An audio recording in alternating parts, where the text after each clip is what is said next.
Welcome, everybody. Today we are joined by Peter Orullian, author of works such as the epic fantasy series The Vault of Heaven, several collaborations with the metal band Dream Theater on novelizations of their albums, numerous short stories both in and out of the Vault of Heaven series, and he is a co-author alongside Brandon Sanderson with the upcoming Songs of the Dead set to release on June 16th.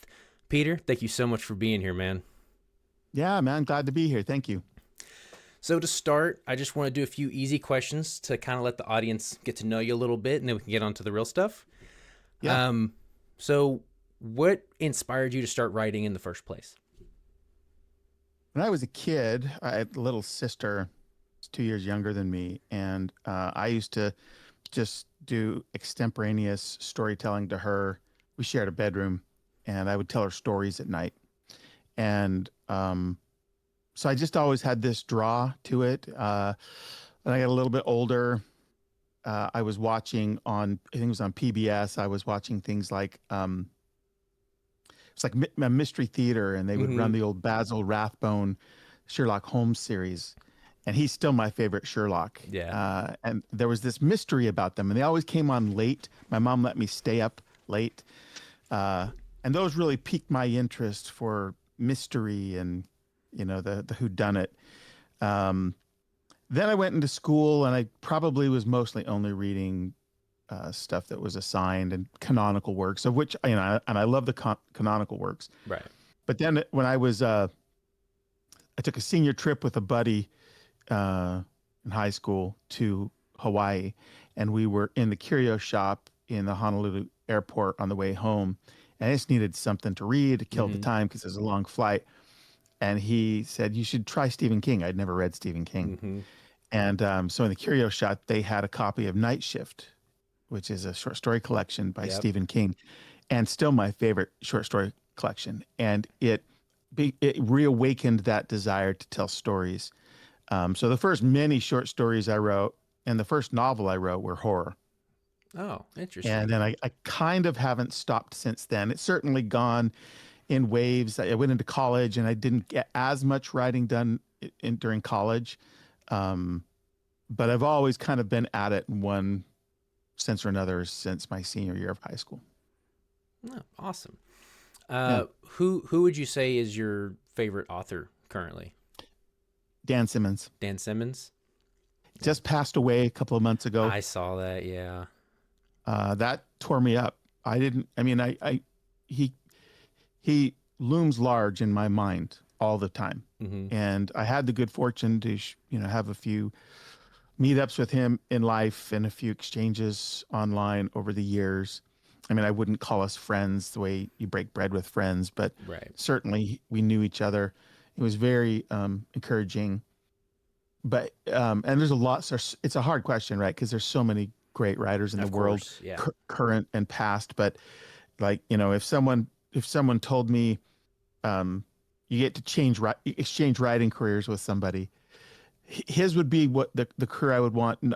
Not because of financial success. He certainly had his share of that, Mm-hmm. because you could pick writers who were making billions. Right.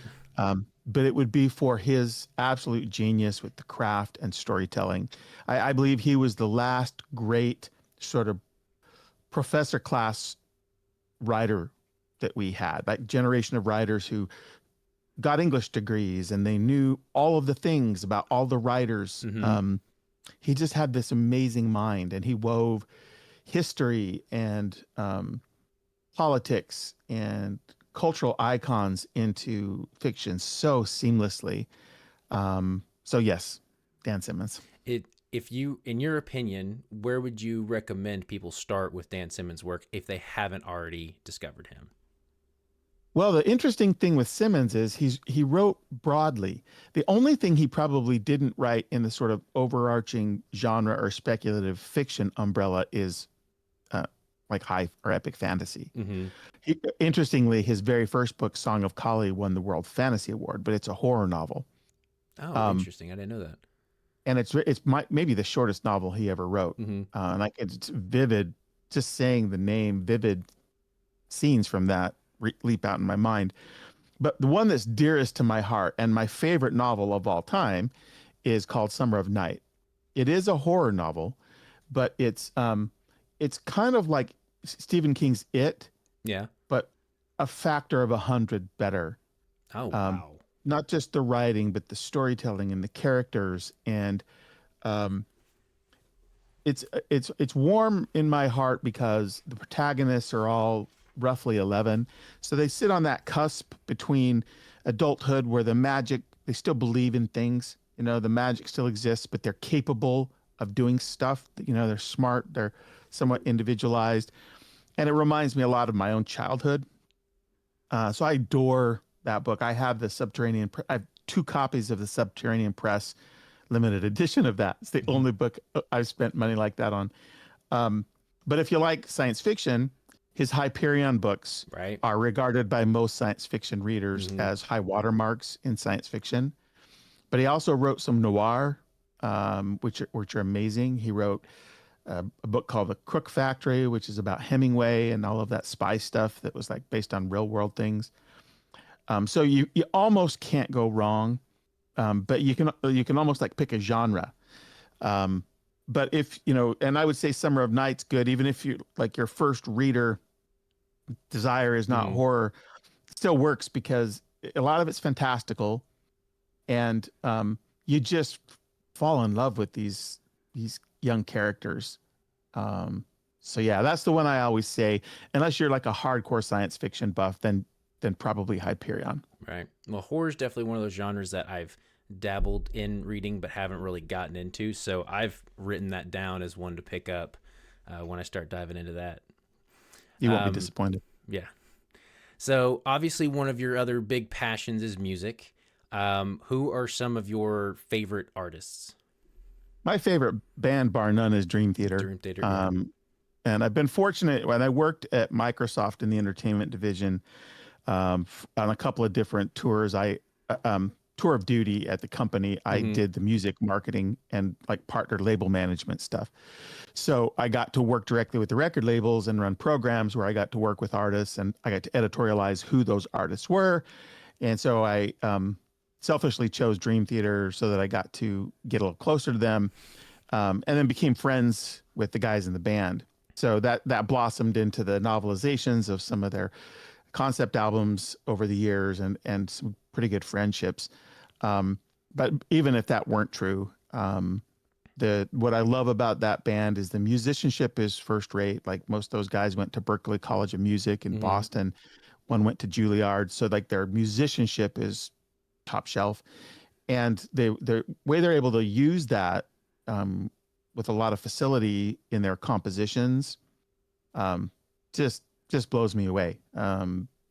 Because they don't. It's not always about the pyrotechnics of their technique, because sometimes they'll slow it down and become very sort of um, raw and stripped back. But they're my favorite, and they're a progressive metal band. Yeah. So they do a lot of storytelling and things like that in their music. Um, but my musical tastes are pretty broad. Like I love Sinatra when I have Sirius Mm-hmm. radio in my Jeep, and as often as not, I'm listening to Seriously Sinatra because I love all of the old pops and jazz stuff. Same. I like the more deep jazz, Miles Davis and all of those guys, and the crooners that did that kind of stuff. So I think the only kind of music that I don't like put in or turn on is because I don't use streaming services very much Mm-hmm. because unless you're Taylor Swift, you're not making any money off of those Exactly. things, Yeah. and so my ethics won't let me do it. But is EDM? I Maybe it's because I'm not a dancer, Mm-hmm. but almost every other kind of music I have an affinity for. It's classical or Broadway. I love Broadway. Um, I love quite a bit of country, even folk. So it's really broad. But if you ask me my desert island, then Dream Right. Theater is the first thing I'm picking up. Yeah, for sure. So you're clearly no stranger to collaborations. You work with Dream Theater many times. You're working with Sanderson right now. Other than those guys, who would kind of be your dream collaborator to work with on anything, writing, music, whatever? It's a good question. Um, if Dan were still alive and given to collaborations I would want to write with Dan. Right. If I were going more broad, and if this is living and deceased, and still staying maybe in the spec fiction world, probably Ray Bradbury. Mm, I think good one. Bradbury is criminally underread by modern spec fiction readers. Mm-hmm. Um, Probably the most lyrical writer we've ever had. Uh, he'd be fun to collaborate with. Musically, um, boy, that's a really good question. Uh, I really like the uh, narrative music, where you get to tell Mm-hmm. a story. Of My course. own group, that's my bias with my own group, is to write albums that can be staged in a way that tells like a curtain to curtain story. So, maybe somebody that has that penchant, maybe Pete Townsend, uh, or Paul O'Neill, someone Mm-hmm. like that who like gets the sensibility, um, and has a little bit of a flair for storytelling. Right. So, I think I could bring maybe heightened chops on the storytelling side.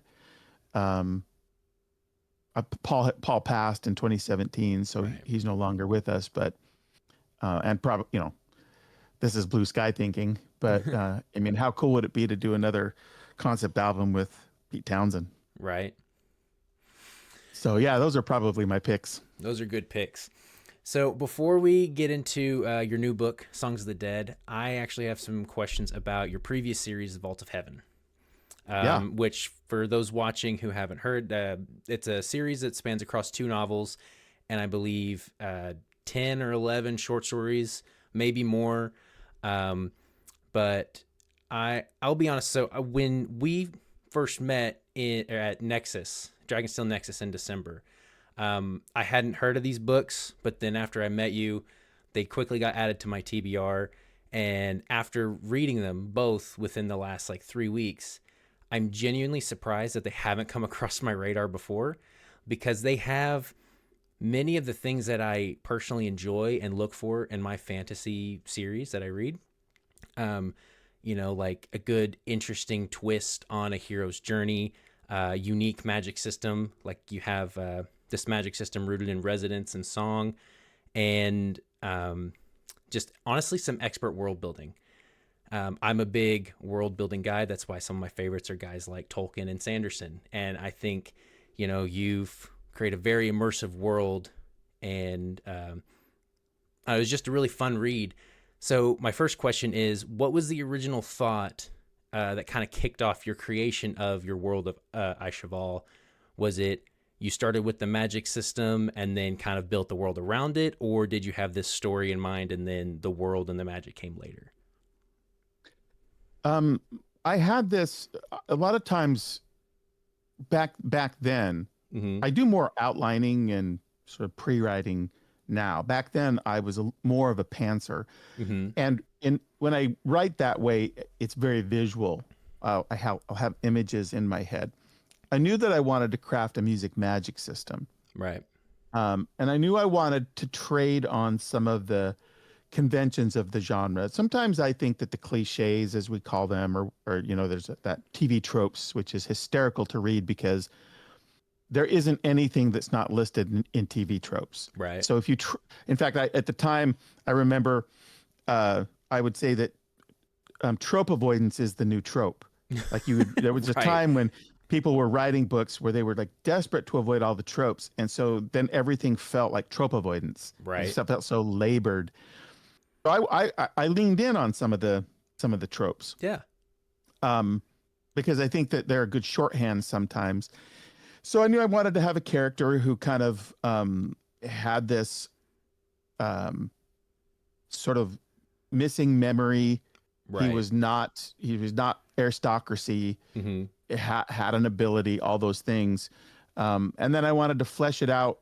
My idea at the time, and it's not a novel idea, especially now, but my idea at the time was that the magic system had this sort of foundation that societies all throughout the world tapped into, but did so differently. So the Mm-hmm. manifestation of magic in different areas was very different. Right. So one culture had a vocal music.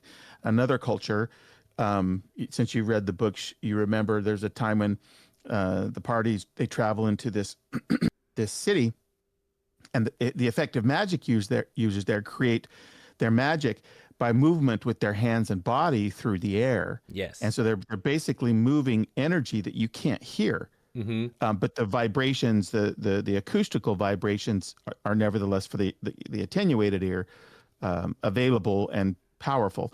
And so I had all of these permutations of the magic, and I was really interested in that idea that cultures that had a different relationship with the magic. I'm still very fond of that world. I'll give you the quick down and dirty on what happened with that series is, I had an agent that I no longer have, Mm-hmm. where I had started writing fantasy, but he was eager to diversify his writing list with writers who wrote different kinds of things. And he was only known for fantasy. Mm. And I had interest in writing other things, maybe because I'm such a Dan Simmons fan. And so Right. one of the things I wanted to write was thrillers. So he took my fantasy, which became the Unremembered. He kind of put it to the side and said, I want you to go off and write your thrillers, and we're going to try and build you a thriller career. I said, okay. I mean, you're the agent. You must be smarter than me. So I started to write thrillers. He didn't read them. And so I ended up firing him. And then after I was firing him, I'm like, okay, well, I mean, back then indie was not as big a thing. And so I was like, well, I Right. got to go out and find another agent. So I started shopping my thrillers, and I shopped my thrillers to an agent by the name of Nat Sobel. Nat Sobel was Robert Jordan's agent. Right. That's not why I called down on Nat. Nat was known in the industry for everything really except fantasy. That was he only had one fantasy writer in his whole stable. Mm-hmm. And so I sent him the thrillers. He loved them. He said these are very Dickensian. He said, but at the time, the only thing that editors were buying was like Da Vinci Code knockoffs. Oh, wow. So he says, I can't sell this. He goes, they're really cool. They're very Dickensian, but an editor's not going to buy this. So I said, I have this trunk fantasy novel. And he said, well, send it to me. Because I had seen that he represented Robert Jordan. It's a Mhm. long shot. He read it and loved it. He sent it to Tom Doherty. Tom Doherty loved it. And like within a couple of hours, I had of him sending it to Tom, of Tom reading it. Like Tom got in touch with him, and I had a 3-book deal, which I was very happy about. Mm-hmm. Then what happened was they assigned it to an editor there who since was like maybe the very first person, even before the term Me Too was known as Me Too, Right. was fired for misbehaving at a Oh, convention. wow. And he, at that time, he'd been sitting on my manuscript for Trial of Intentions, which is book 2 of that series, Vault of Heaven, for over a year. I hadn't read it. So we got myself reassigned to a new editor at Tor. And when I told them all the story, because here's what happened is when I got my first editor, not only did he get fired a few years later, but I told him this manuscript's really old and my vision on this book and series has changed. And so I would want to revise this heavily. Mm-hmm. He denied me the opportunity to do that. And the book, I think, suffered because of it, because it was one of the very first books I ever wrote. Right. So there was mixed reviews on it. Some really loved it. Some didn't love it as much. And so when I told this to my new editor, she went back to Tom and told him the story. They decided to allow me to put out what they call an author's edition, where I Right. got to go back and revise it the way I wanted. So they put that out, and then and they had this plan. And then a month or two later, they put out Trial of Intentions, back to back. Then what happened is they had some publicity plans, but it turned out that the publicist that was assigned to me at the time had taken another role. And I don't know what happened, but she never sent out any arcs for Trial of Intentions. So nobody got it to look at or review. And they put me on a tour. It was a short tour. It was like 8 or 10 cities or something. Mm-hmm. But I none of the places knew I was coming. Like I showed up, for instance, at Mysterious Galaxy in San Diego. I at the time, the guy who ran all of the the events there, who has since passed, Patrick, I sent him a Facebook message and said, "Hey, looking forward to seeing you tomorrow." He says, "Oh, you in town?" And I said, "I'm coming to your store for a signing." He said, "No one told us." I was like, "Oh." So you can imagine how that signing went, because no one knew Right. I was coming. So there were some hiccups, and so I think that like, who knows how much better it would have sold, right? You Right. don't know, but there certainly was a lot of pitfalls with the Vault of Heaven series, as it were. And then what happened is, when I got halfway through writing book 3, because it's meant to be a trilogy. Right. Actually, it was meant to be a 5-book series, but my contract was for 3 books. Mm-hmm. And I was halfway through book 3, and the Sanderson thing cropped up. And they effectively said, "Why don't we wait until the Sanderson book comes out, and then we'll draft off what we hope will be the success of that to put out book 3." I said, "Okay." Okay. And I needed to focus on the Sanderson thing anyway. Okay. And then now it's been, the Sanderson thing took time Mm-hmm. for lots of reasons we can talk about later. And so that 3rd book has never been written completely. And I have fans that write me, and they want Mm-hmm. the conclusion of the trilogy. And I do think I'll go back to it at some point. But now I kind of have a new contract to focus on with the Strata Wars. Right. So it may be a while. Anyway, Yeah. that's a longer story than I meant to tell, Yeah. but that's the Well, story. that's okay, because that was going to be like one of my questions about it, because I truly enjoyed the story, and I was like, are we ever going to get, the completion of Ton's story? Just because I was doing a lot of research about this, and I couldn't find any indication of what happened with book 3 anywhere. There was a Reddit thread of someone asking the question of what happened. In the back of the the mass market, there's an excerpt from the 3rd book saying releasing fall of 2017, and then nothing. And I'm That's like, so funny. where did this go? Like, we can't have another Game of Thrones or Patrick Rothfuss situation. Like, what's going on? Oh man, I wish I had the problem with those two guys. Mm-hmm. No, I just told you the story of it. Yeah. I'll tell you one more interesting tidbit. So I was two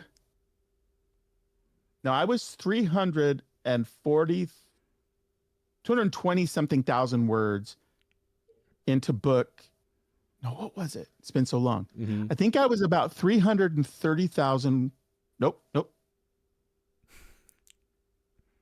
Here's what it was. And my memory's coming back to me. Mm-hmm. I had written about 420,000 words on book 2. And when I did my first thing with my new editor, she actually wanted me to expand it. Mm-hmm. And so it wound up to be 440 something thousand words. But then she said, we want to split it.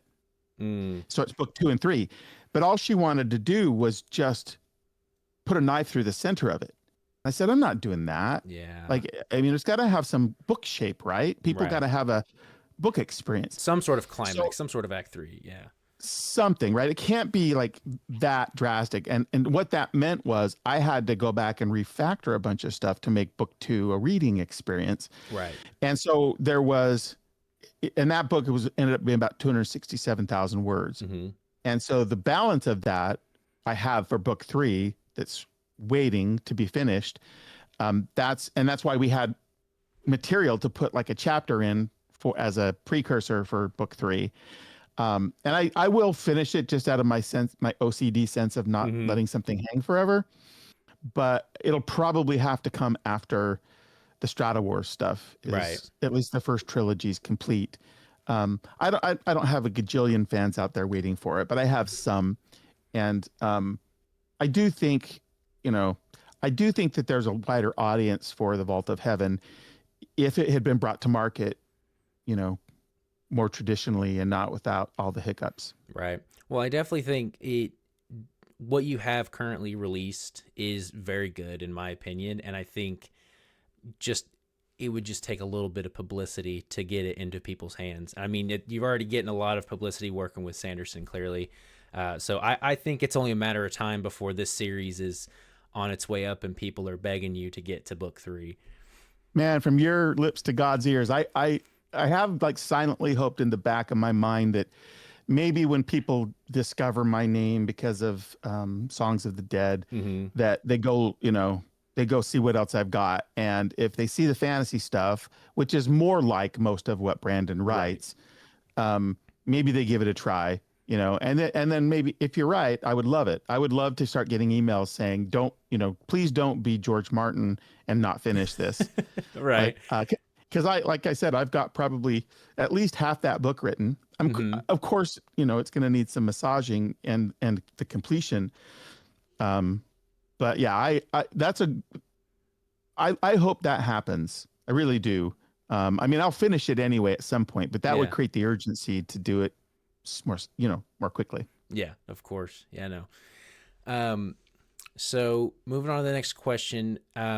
What, so clearly we've already talked about a lot of difficulties you've had, making or writing these books and getting them published, but what do you think was kind of the most difficult part of creating the world of Ice Cheval when you were going through like your initial world building process? Um, you know, I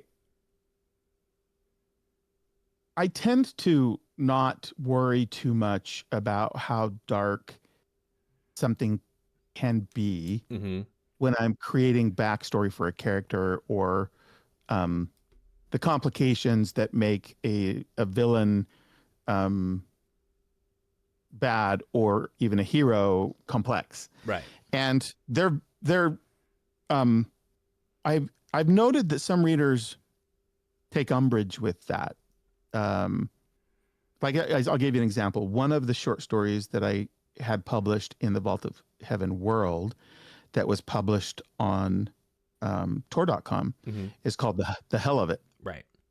and it's effectively an origin story for Roth, one of the main villains in um, in the world. And there was a lot of reaction to that story, that it was so um, dark. It was so, I mean, I don't want to be too spoilery, but Roth is a kid in that, and you Right. see all of the things that happen to his father, and he's motherless. Mm-hmm. And it ends. Well, it's interesting because it ends in a heartbreaking way. But there's a thing that his father says to him as they're parted, that helps, gives you the psychology behind the character. And that was the reason I wrote it. I wanted you to understand this kid. He's human, and that he has real reason for becoming the man he is. Mm-hmm. You have to agree. But there were some fans that were just like, that's not realistic because you always have choices. It's like, well, yes, but we're shaped by, our environment and, Right. and the things that have happened to us.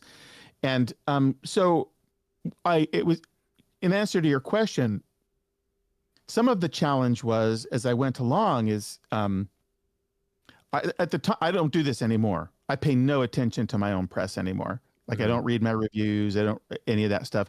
Because on the one hand, I don't need to have an overinflated sense of confidence. And on the other hand, I know that some of the feedback is silly. Like, people will give a 1-star review because the package came dented. It's got nothing to do with the product. Right. Or there's a bias behind it that's got nothing to do with your world.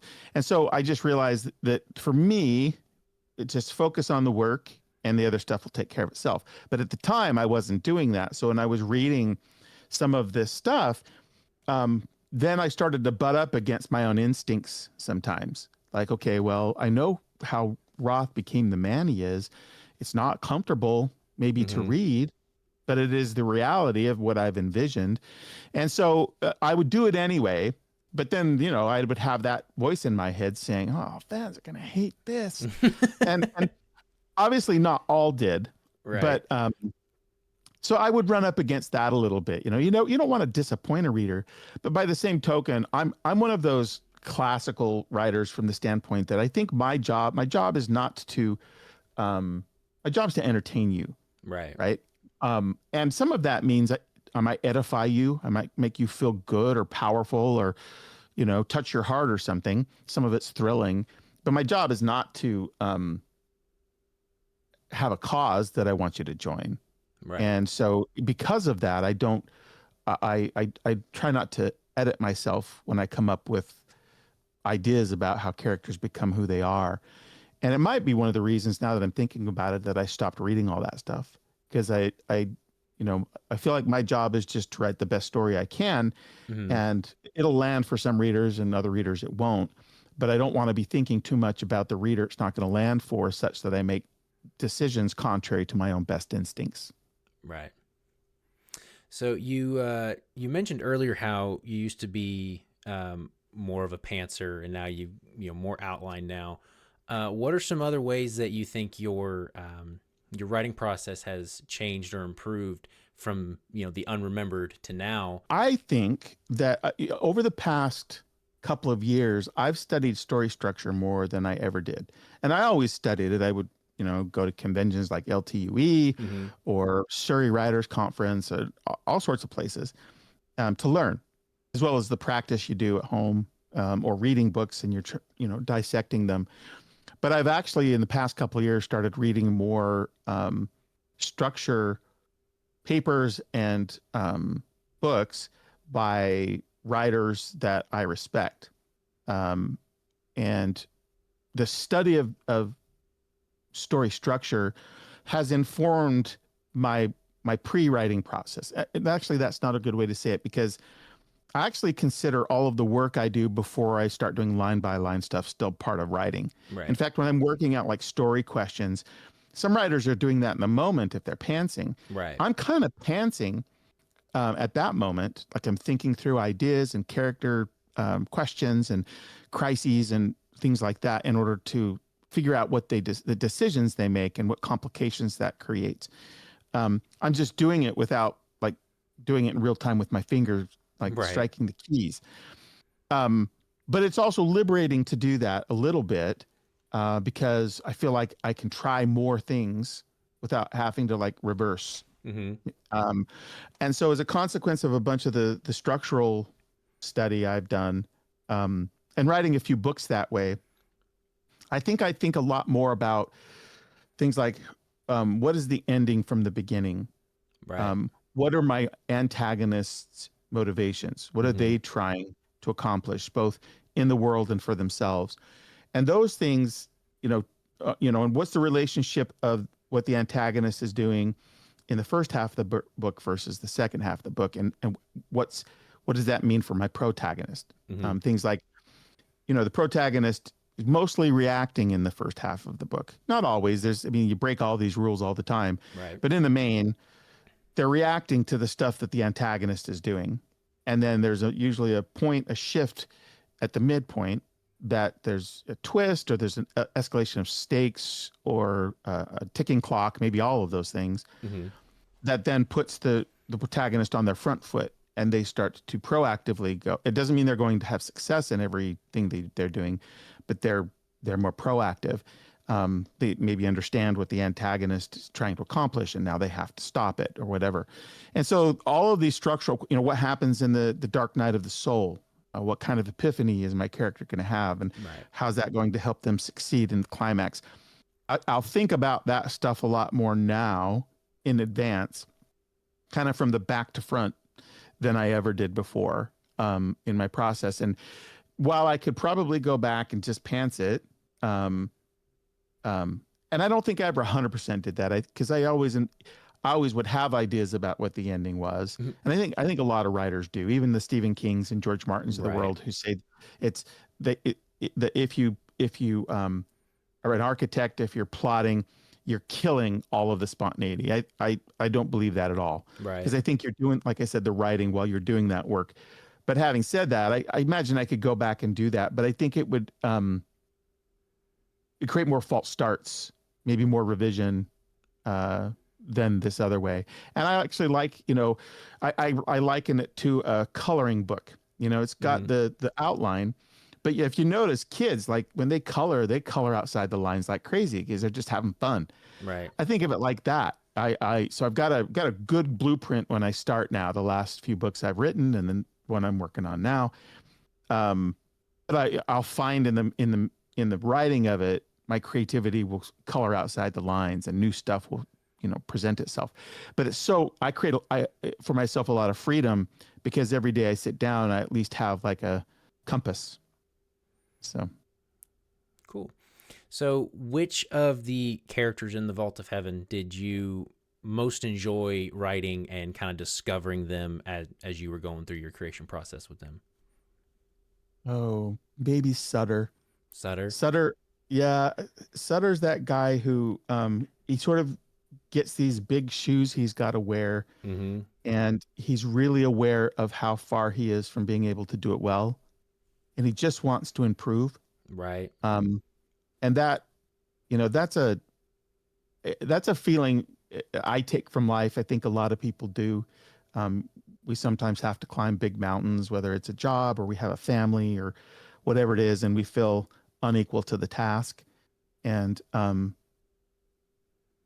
but wanting to rise to the occasion, And so I have a soft spot for Sutter. Mm-hmm. I mean, they're all my kids, as they always Right. say. Yeah. But I have a soft spot for Sutter for that very reason. Yeah.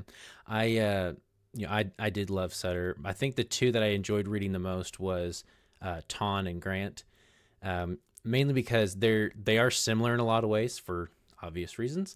But I like seeing the different sides to them where, Grant is the older grizzled guy. He's a little bit more cynical. He just sees it as it is. And, but Ton, he is very much, he's younger. He still has optimism, but you can see him slowly learn, he's trying to do his best and do the right thing, but maybe sometimes the right thing is just the lesser of two evils and how he's struggling with that. And I really enjoyed reading those bits with the two of them. Honestly, That, I don't dislike any of the characters, even the villains. Like, they're very well written villains. well, I appreciate you saying that. I do have and you say his name out loud, and I have all of these images that rush through my mind. Mm-hmm. Um, with Grant in particular, I love him Mm-hmm. for the sacrifices that he made. I mean, I did this thing. I was so full of piss and vinegar when I was starting with that trilogy. I got together with a bunch of artists and some friends and put together like a little webisode series that basically tells the story of one moment from multiple different viewpoints. It's up on my YouTube channel, and it takes place in the Scar, which is where Grant has Mm-hmm. chosen to live. And the the the hardship of his life and the choices he's made, but the nobility inside of it, make him a favorite as well. Mm-hmm. Yeah, so he would be a very close second to Sutter for me. Cool. So, have you, and I'm sure being a musician you have, but have you ever considered, you've done collaborations with Dream Theater doing novelizations of their albums, but have you ever thought about doing the opposite and making albums or soundtracks for the Vault of Heaven?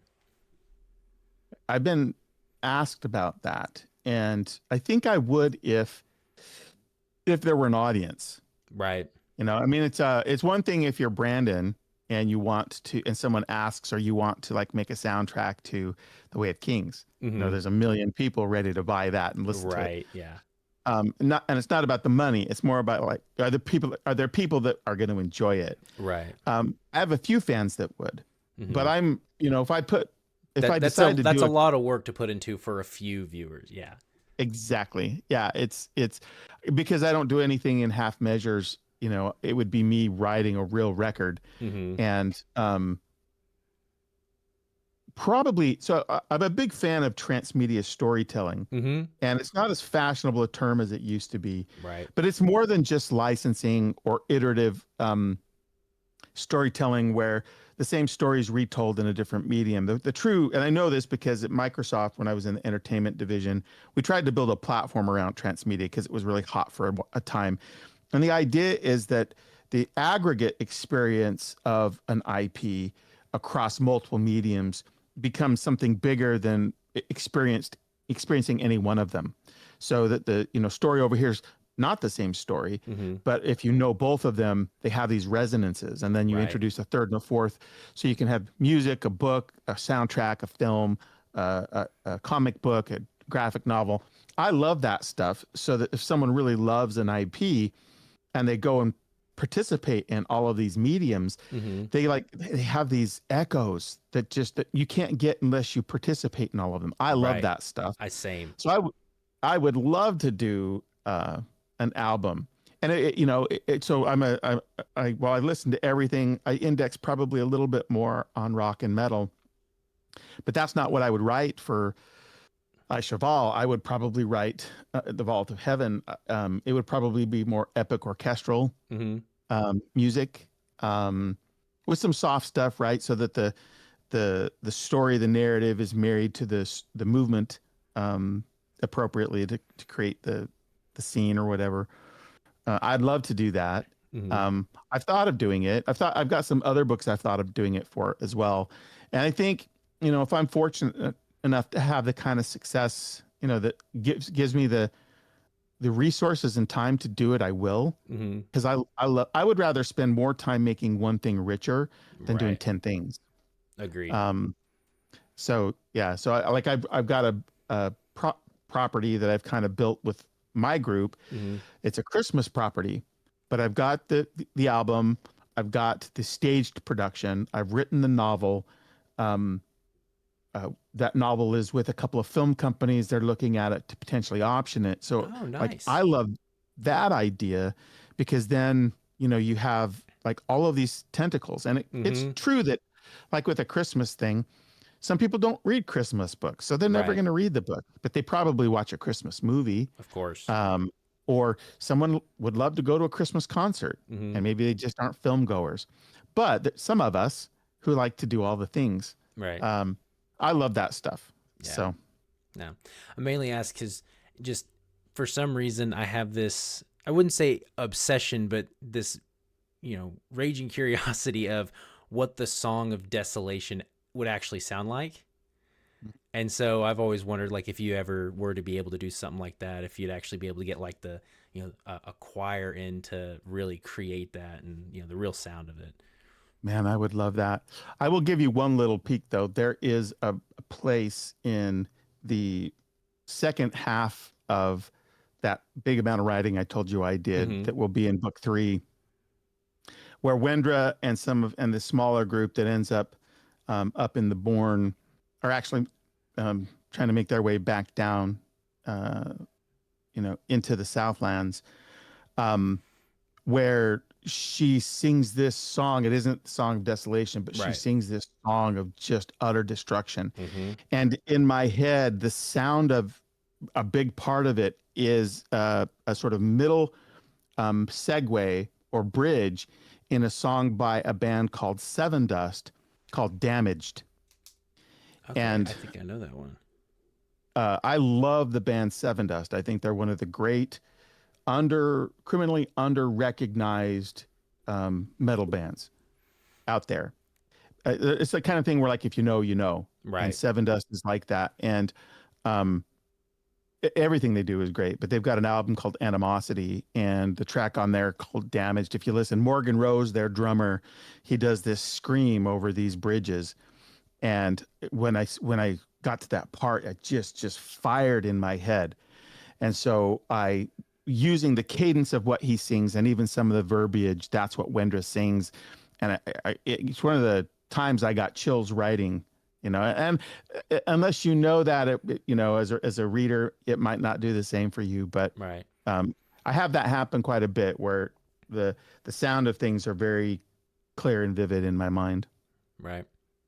Well, so you've got a new book coming out, The Songs of the Dead, co-writing with Brandon Sanderson. Yeah. For those watching, if to simply put it, it's about a metal artist that discovers he is a necromancer and he's fighting to save London. That's the most base thing I can give you without spoiling anything. Peter, how did this project come about? What's the story behind this? Well, I was, Brandon and I had been friends for a while. Mm-hmm. Not to suggest like we break bread every day. He lives in Orem. I live in Seattle. Right. But we'd been friends for a long time. I would always see him at LTUE. Often when I would go into town, we'd connect. Um, and about 2017, 2018, sometime in there, um, I kind of reached out to him and Mm-hmm. I had this idea of us working on something together. I didn't have the story idea, but Right. I was looking for a way to like jumpstart a little bit of what I was doing. Mm-hmm. Brandon, as it turns out, had this idea he had for a while called Death by Pizza. And it was a sort of tongue-in-cheek, sort of slightly comical idea of a heavy metal singer in London who's a pizza delivery guy who delivers a pizza and he gets shot and he wakes up as a necromancer. Mm-hmm. Um, that was the formative idea. Brandon had written one scene in that sort of world, Mm-hmm. but hadn't really done any world building anything that I was aware of up until then. And so he said, early in my career, I wasn't really in a place to do this. He goes, but now I am a little bit. And so he said, to my surprise and delight, he said, yes. And the interesting thing about it, though, it wasn't just because I knew him. He said, largely when he does any sort of thing collaborative, he's choosing someone to work with who has a strength that he doesn't possess, Right. or an experience he doesn't possess. And so with me, he knew that I had this background. I've been a musician, a rock and metal musician. I've toured, I've written records. I care passionately about this community, and he had also blurbed some of my books, so he knew I could write. And so he said this works really good for me because, I haven't been able to find the footing for this novel, and so we basically said the yes. Then because Brandon, I mean the sort of giant nature of who he is in the industry, Right. it took a while to lock in the collaboration contract, and we would have these weekly calls on the creative side, which was really the facile part. And then after we did a bunch of world building, we've got this monstrous world building document. And then I've got a whole separate raft of notes from our calls. We would have weekly calls for many, many months. And then I started doing the line by line writing. Mm-hmm. And then we did this a couple of times where he would review it. I would get notes. We'd have some other readers come in, which included some of his staff, later included his agent, included publishers. And we did this thing to really sort of like hone this thing down to the thing we wanted it to be, both in terms of what is the world, what is the story, who are the characters, all of that. And that process took a long time, Right. Longer than we might have liked. But the consequences, I think we arrived at something that is unique. Because as an example, early iterations, it was much more, I think, in the trench of urban fantasy. Right. Much more.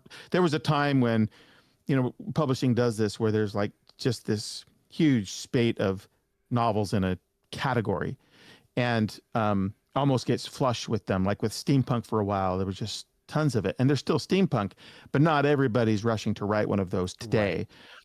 Urban fantasy's gone through that too. Mm-hmm. And so we kept testing assumptions with this, and the agent was really good at pushing on these things too, to arrive at something that felt a little bit more mythic, and had something really uniquely its own, and hopefully not as much like an also ran with a lot of urban fantasy things. Mm-hmm. And so, it's going to be for readers. It's not going to read like the typical Brandon Sanderson book, right? For a couple of reasons. It's not epic fantasy. To my knowledge, Brandon has never written anything that's really contemporary fantasy. Mm-hmm. So there's that one distinction. Two, you can't ever do a collaboration where it's going to sound like one, only one writer. Mm-hmm. It's going to wind up being a blend. Right. And three, like we really tried to create something unique. The magic systems, I can't pretend to have read every book, but I think is very different than a lot of the magic systems out there. Yeah. And so all of those things, factored into the process, mm-hmm. To which, normally either of he or I could sit down and write a book of this length probably in 3 months, right? Maybe some planning and do. But because it was collaboration, because Brandon's got a million other really important things he's got to be doing Right. and should be doing, right? Um, I had other books I had to do. Like I had contracts during that same time span. Both of those Dream Theater books I wrote happened in this time span. Mm-hmm. The Christmas novel that I wrote happened. So did my album and my tours. So it's not like I was only doing this. And so all of these things just sort of elongated the time. Now though, we've got a publishing contract with Saga, and Mm-hmm. we've got deadlines, and so uh, now we're to the fun part. Yeah.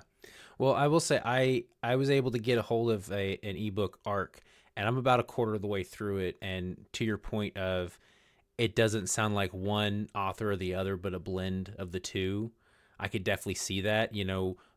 Brandon is one that is known for very unique magic systems, and what I like about this is it's recognizable enough to the common reader to, necromancy is a thing that's been around for a while, right?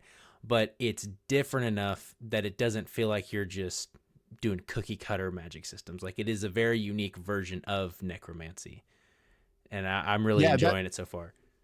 oh, that's good to hear. Yeah, one of the things that from the get go, it wasn't just, hey, we've got a dead body, let's reanimate it. Right.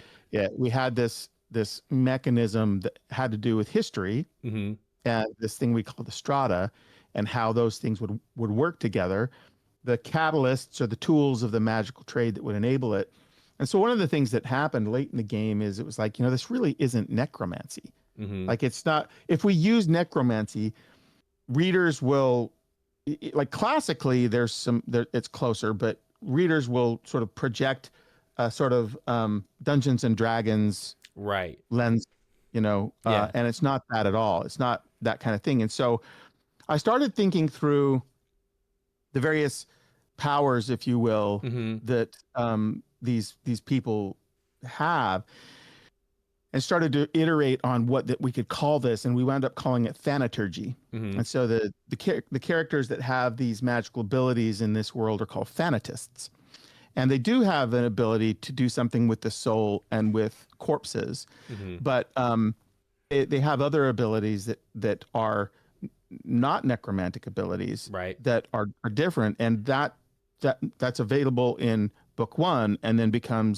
there's even more in book two. Right. So it was kind of like it's an easy shorthand, because it's like, okay, we are going to have corpses that get a soul and then do things, but it's very different than, like, I was very, very purposeful never to use the term zombie in the book, Right. because it's not that at all.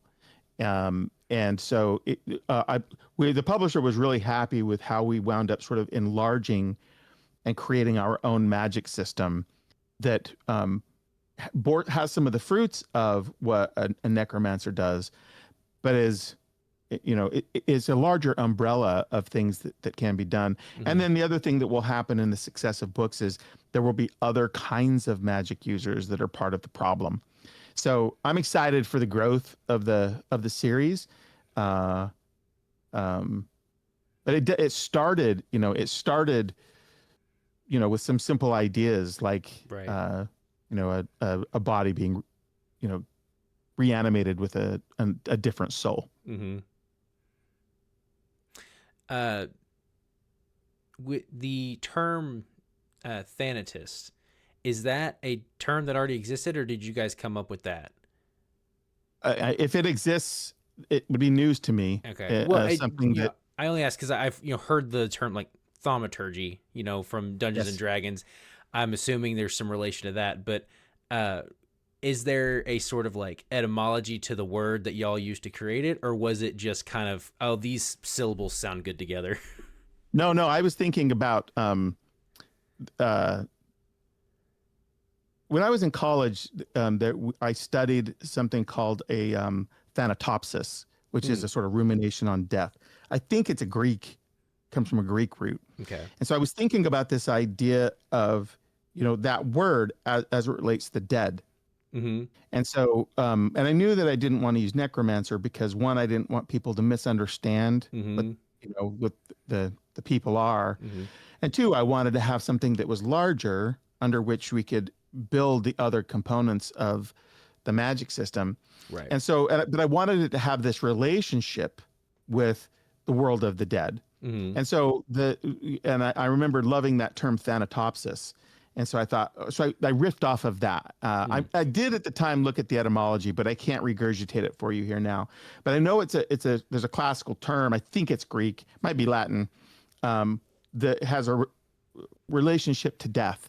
And then I just riffed on that till I came up with something that I felt tripped off the tongue pretty well. Mm-hmm.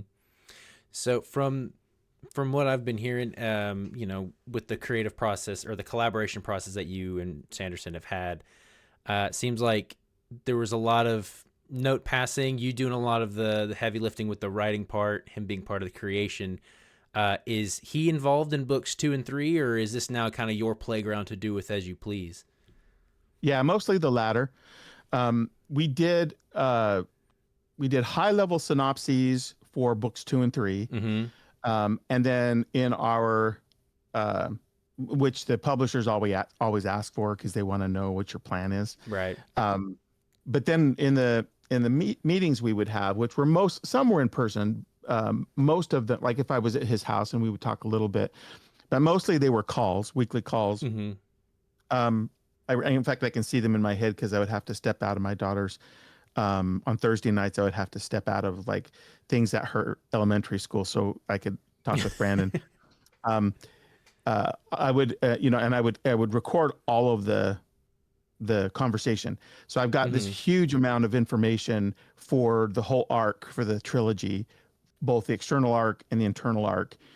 So while he won't be like doing writing on them, like there's a ton of information, story creation and story architecture and plot architecture stuff that we have for all 3 of them that he was a part of.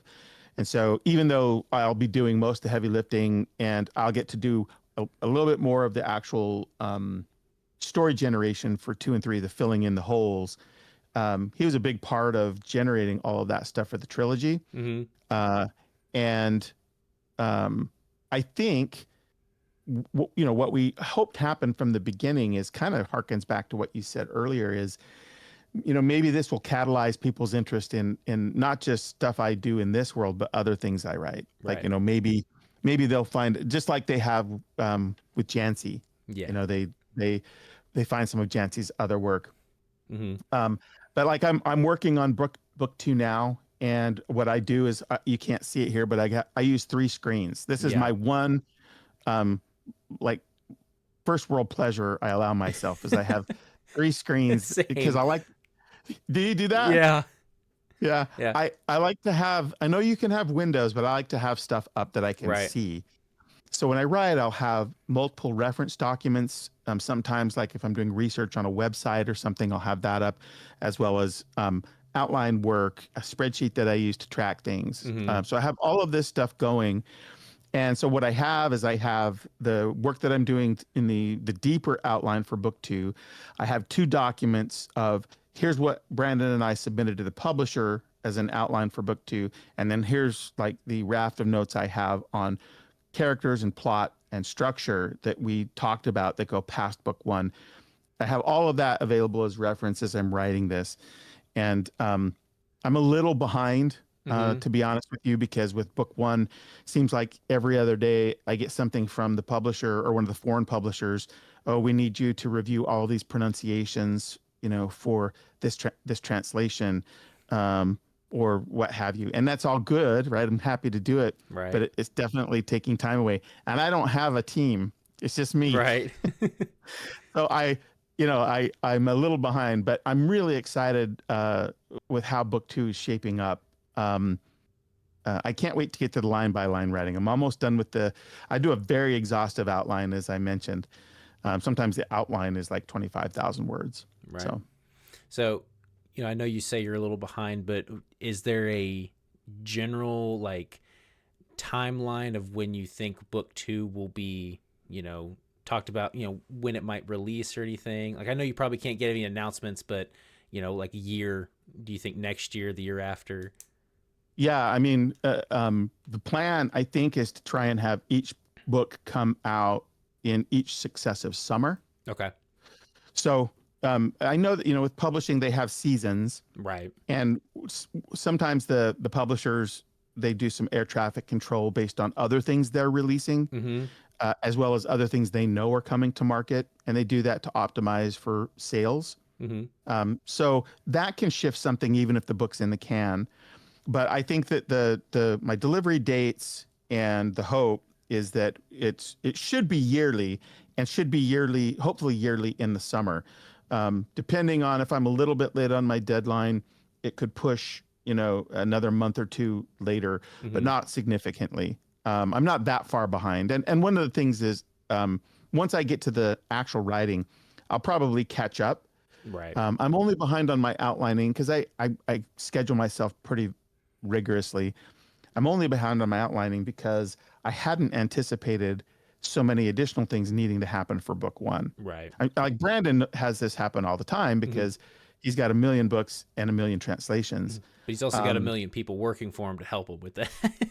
He has that now, right? So now for me, this book has got multiple translations. Um, you know, the narrators that they're bringing in for the audio book are these like amazing narrators, Mm-hmm. and so they're like, I'll give you one little cool thing that may happen is there may be a small section of the audio book where I actually sing. Oh, that's really cool. Yeah, that's being played with, and so that's cool, but it means I have to spend some time over with my DAW to do some work, Right. to see if we can make that happen. Mm-hmm. And that's great, but that's not something I'm going to do slapdash. Like, I'm going to try and make sure that that's well done. And so I can't just riff that off, in a minute. There's a little bit of energy that needs to go into it. Mm-hmm. So that's all righteous work, but it just, it's one of those things that will gobble up a big amount of time.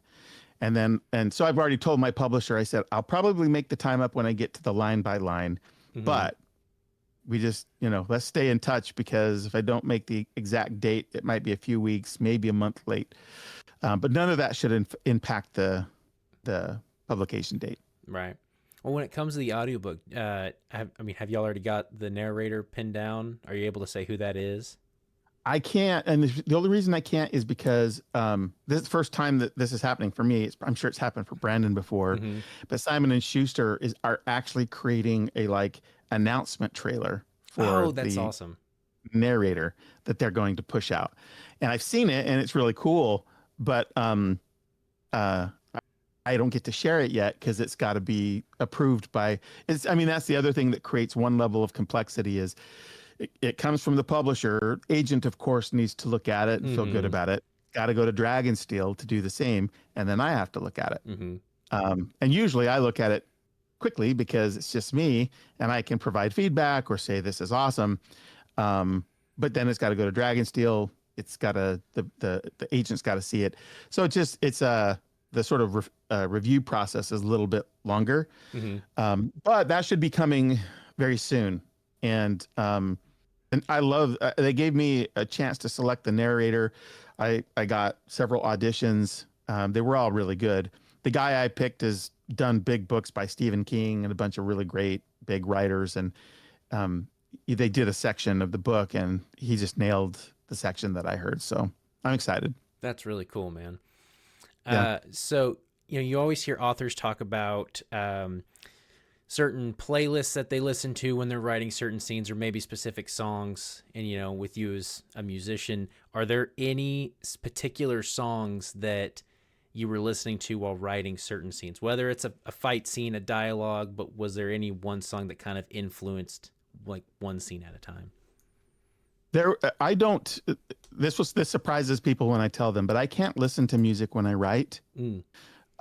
And the reason is because I love music with so much passion that even if it's just instrumental music, it demands my attention.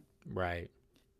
And so, I know a lot of writers who will write to instrumental music because for them the distraction is if there's a singer. Mm-hmm. But for me, even instrument, like one of my favorite instrumental groups is Two Steps from Hell. Mm-hmm. They do epic orchestral music, and I love listening to them. and they do great cinematic type stuff for big fights and battles and that kind of thing. But when it's on, I find myself just listening to the music. So I can't really write. I've done it a couple of times successfully, but for the most part, no.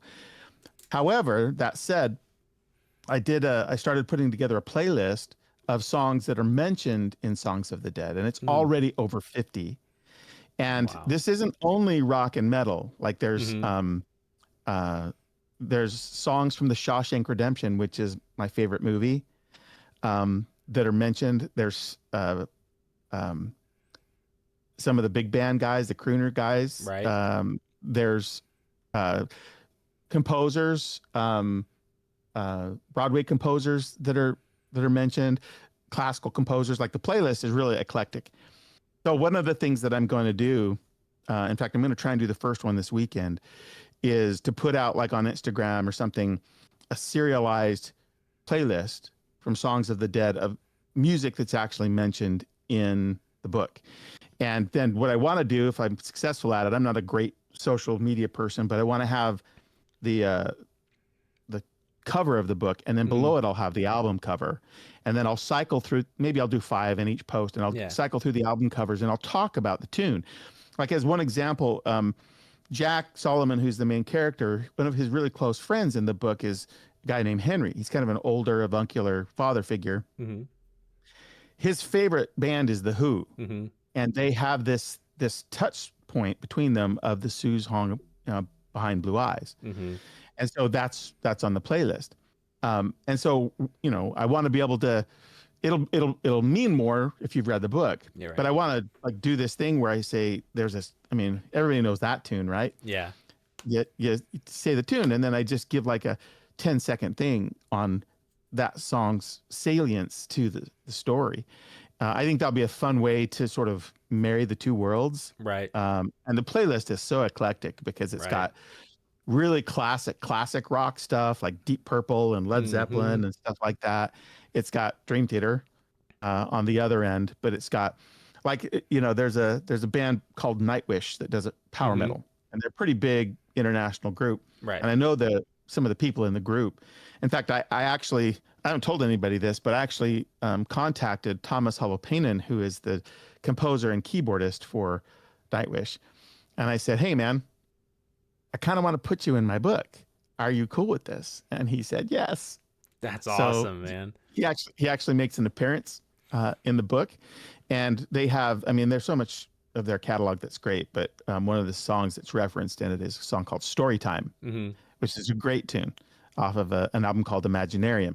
So anyway, so the answer to your question is I don't write to music because for me, music commands my attention if Right. it's on. Even if I'm in the supermarket, like I'm Right. like I stopped and I'm listening to the music. Yeah.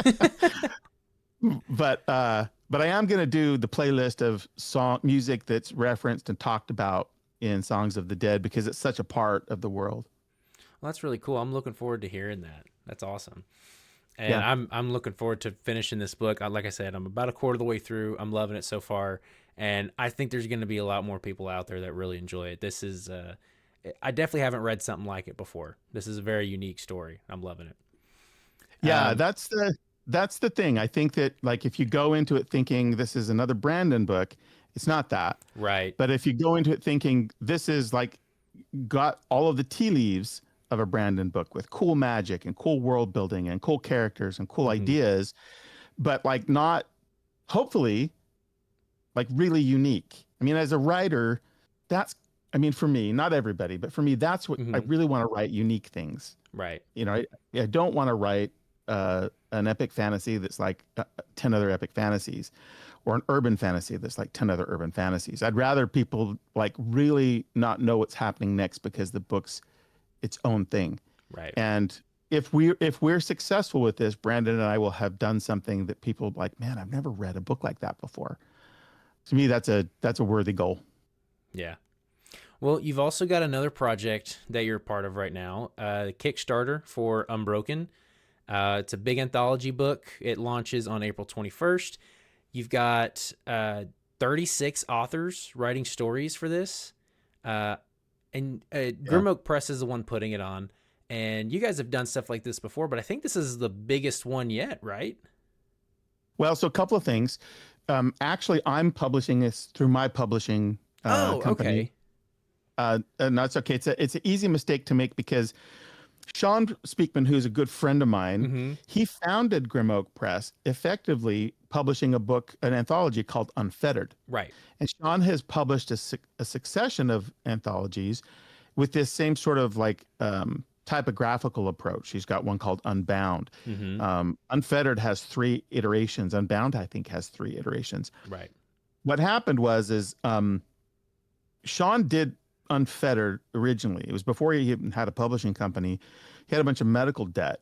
Mm-hmm. And he's trying to figure, as a freelancer, he didn't really have great medical insurance or any medical insurance. And he was trying to figure out how he was going to tackle this Right. because he was not making very much money. Terry Brooks, who is a friend of Sean's, Mm-hmm. said, why don't you get a bunch, Sean knows everybody in the community. He says, why don't you get a bunch of your friends to, write a story, publish an anthology, make some money that way. Sean was like, that's a good idea. So he did. And Unfettered became that thing. And Unfettered was really successful. Then you fast forward 12 or 15 years. Mm-hmm. I'm going through a bunch of similar things, health-wise and with mental health things. And it's put me in a hole. Mm-hmm. And I've been in therapy for a long time, like fighting, like I'm a Gen Xer. And so I have that brain that says, if you have problems, you just work harder. Right. Up by your bootstraps, right? Mm-hmm. Type thing. So I finally, after 25 years of that thinking, I confided in Sean, and he said, Peter, you know a lot of writers. Why don't you do your version of Unfettered? I said, thought about it for a week. And then I started sending out emails, and I was just humbled and overwhelmed by the response. Writers who were just so happy to help. And like you say, there's 36 writers, 35 stories, because there's a story in there that is from Brandon and I that is actually a sequence from Songs of the Dead. So people who've read Unfettered will remember that when Sean did Unfettered, they included a sequence from one of the Wheel of Time books that Right. Brandon did with Robert Jordan. And so I said to Brandon, I said, hey, man, what do you think about, like, we've got some sections of songs that they excised that I love. What do you think of this? And he said, that's great. So there's this really cool sequence that I love that we have in there from Songs of the Dead. So that's why there's not 36 stories, there's 35, because he and I have a thing. But yeah, it comes where the Kickstarter launches next Tuesday on the 21st of April. It'll run about, I don't know, 5 weeks or something like that. Mm-hmm. Pretty excited about it. We've got Donato Giancola doing art, Todd Lockwood doing art, Alan Morris doing art, Julia Madalena doing art. Mm-hmm. Travis Baldry is doing the narration, the audiobook. Awesome. Love him. It's just, it's beautiful that we have 3 different covers from the 3 first artists I mentioned. Every story has its own vignette illustration from Julia. It's come together like I'm really proud of it. Like, Yeah. and the thing that it speaks to is the power of this community to look after its own. And that was the most beautiful thing, man. Very humbling, very overwhelming, but really cool. Yeah. And great stories. Like even without all the context, the book's Right. gonna rock. It's awesome. Well, for the viewers that haven't heard of it yet, we say there's 36 authors. Just to name a few of the powerhouses, you've got Peter V. Brett, Terry Brooks, Jim Butcher, Matt Denneman, Tad Williams. You said you and Brandon have a story. Brent Weeks, just to name a short few. The tagline of it is something along the lines of a new collection of stories from the masters of sci-fi and fantasy. And there's a lot of truth to that. You've got, I feel like the only way you can make this any bigger is if Tolkien came back from the dead and wrote something for you. Like this sounds really cool.